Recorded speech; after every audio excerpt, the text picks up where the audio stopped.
સુરતની સુમોલ ડેરીની ચૂંટણીના પરિણામોમાં ભાજપનો સ્પષ્ટ વિજય થયો હતો. કુલ 16 બેઠકોમાંથી ભાજપ સમર્થિત ઉમેદવારોએ 15 બેઠકો ઉપર જીત મેળવી બહુમતી હાંસલ કરી હતી, જ્યારે એક બેઠક ઉપર અપક્ષ ઉમેદવાર વિજેતા બન્યા છે. કોંગ્રેસ આ ચૂંટણીમાં એક પણ બેઠક જીતવામાં નિષ્ફળ રહી છે. તો પરિણામ બાદ ભાજપ સમર્થકોમાં ખુશીનો માહોલ જોવા મળ્યો હતો અને જીતની ઉજવણી કરવામાં આવી હતી.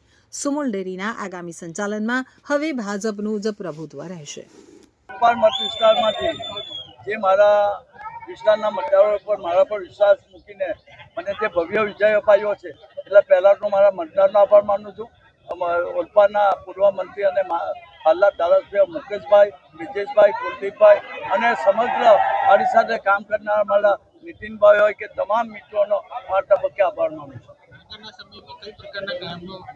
આગળના સમયમાં પશુપાલકને હિતમાં પશુપાલકને કઈ રીતે વધારે પૈસા આપી શકાય એ રીતનો વહીવટ કરવાની તમને ખાતરી આપું છું. હું રેસાભાઈ ચૌધરી માંડવી બેઠકમાંથી મને ભારતીય જનતા પાર્ટીએ ઉમેદવારી કરાવેલી અને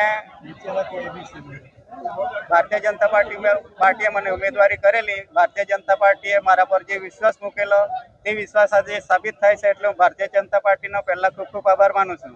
સાથે સાથે એટલો જ વિશ્વાસ મારા પર મારા મતદારોએ પણ મૂક્યો. મારા તાલુકાના માંડવી અને હરેક તાલુકાના મતદારોએ મારા પર જે વિશ્વાસ મૂક્યો એને પણ હું એ લોકો માટે પણ હું ખૂબ ખૂબ આભાર માનું છું. આગામના સમયમાં હું હંમેશા પશુપાલકો માટે, પશુપાલકોના હિતમાં અને પશુપાલકને લાભો થાય એવા સતત પ્રયત્ન કર્યા છે. આ મારી ત્રીજી ટર્મ છે, એટલે 2 ટર્મમાં મેં જે મારા કામગીરી મેં કરેલી એને જ જોઈને મારા પશુપાલકોએ મારા પર ખૂબ જંગી મહોબ્બતથી જીતાડીને મારા પર વિશ્વાસ. સંજયભાઈ બબનભાઈ સૂર્યવંશી,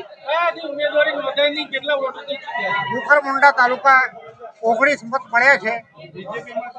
હા, ભારતીય જનતા પાર્ટીનો ઉમેદવાર તરીકે હવે પશુપાલકોના વિકાસ માટે દૂધના ભાવ વધુમાં વધુ આપવા માટે પ્રયત્ન કરીશ અને સુમોલનો વિકાસ કરીશ.